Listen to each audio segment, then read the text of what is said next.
Bu yıl birinci jolu Üröngö'de 1,5 milyar so'mdu Üröngө jumşadık. Tiлекке karşı ağlamda janagындай görünüşler болгондуктан кичине кечеңдеп, балким айрым жерлерге үйрөндөрү жетпей калса керек, бирок мындан ары муну оңдоштурабыз.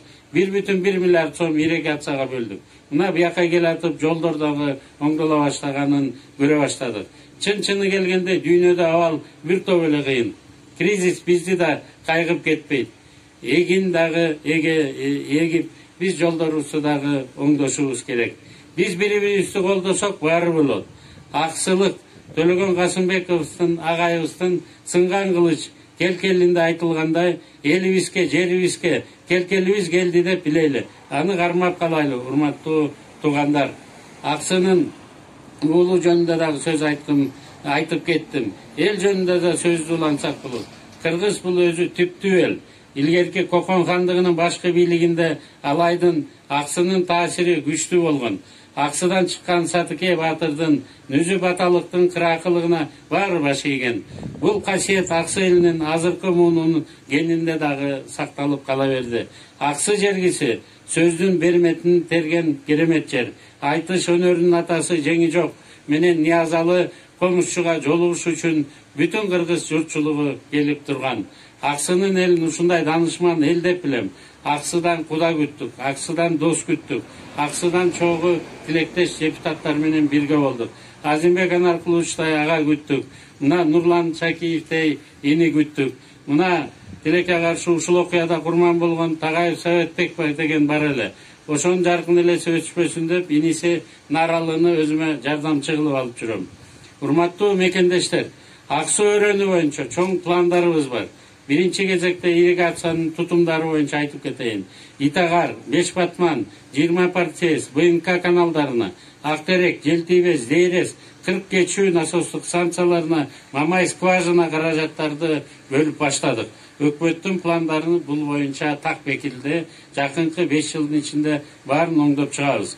Экинчиси, таза суу. Сөгөт менен Мамай айылдарында бүтүшүнө аз эле калган экен, муну да толугу менен акчасын берип бүтүрөбүз. Жолдор боюнча Сары Челекке чейинки 15 километр жолго, Кермендин 9 километр айланма жолуна, Падыша атага барчу 5 километр жолго быйылтадан баштап чоңураак акчаларды бөлүп бүтүрө баштайбыз. Мен билип турам, мына Алабука Кербен таш көмүр жолу боюнча да баарыңыздар суроо бересиздер деп. Бул жолго да каражатты биз берип, быйыл 7,8 миллион сом каралган экен, муну дагы көбөйтөбүз. Кербен аэропорту мындан дагы жакшырылат. Быйыл модернизацияга кирди. Социалдык объекттерге да каражаттар каралат. 5 мектеп, 1 спорт комплекс, 1 спорт зал башталып бүтпөй турган экен, быйыл да мунун баарын планга киргиздик. Баары контролдо турат. Кирешебиз эгерде ушул темптен көбөйүп турса, жакынкы 2-3 жылда ушул объекттин баарын бүтүрүүгө биз өзүбүздүн милдеттенмебиздерди алабыз. Өнүгүү жөнүндө сөз кылсак, мен бул жака келе жатып, инвестициялык кандай долбоорлор өкмөткө келип түштү деп карасам, Кара Өрүк деген айыл чарба кооперативинин долбоору бар экен, инвестициянын көлөмү $10 миллион экен. 15 000 гектар жерге айдап, 5 жылда туруктуу өнүп кетүүгө каражат сурап атыптыр. Биз муну чечкенге быйыл жардам беребиз.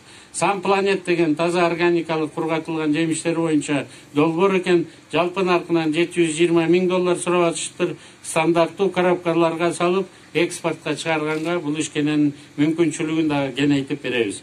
Үчүнчү бир проект жакты, бул инвесторлорго кара өрүк боюнча дагы бир долбоор сунушталып, инвестициялык наркы $350,000 экен. Аксы, алабука, өрөнү, чернослив, кайналы өрүктөрү менен дүйнөлүк рынокто багындырып жүрдүңүздөр эле. Мен карап чыктым, экспорттук наркы пандемияга чейин $2,5 миллион чыккан экен. Негизги рынок Германия, Россия, Туркия, Бельгия, Казакстан экен. Сиздер бул багытты ири ишканалардагы ачышыңыздарга биз жардам беребиз. Аксыда кара өрүк менен иштеген бир нече жакшы ишканалар бар. Эгерде кластердик системага өтүп, ишкерлер майдаланбай, бири менен бириксе, жакын аралыкта жогорудагы долбоорлорго бизнесмендер документтерин бүтүрсө буюрса, бул өрөөндө ири өндүрүштөргө жол ачылат. Экологиялык таза кара өрүктөрүбүздү Дубайга, Катарга дагы экспортко чыгарабыз. Келишимдер булар боюнча түзүлдү. Кыргызстан бүгүнкү күндө Борбордук Азияда ВСП+ статусун биринчилерден болуп алган.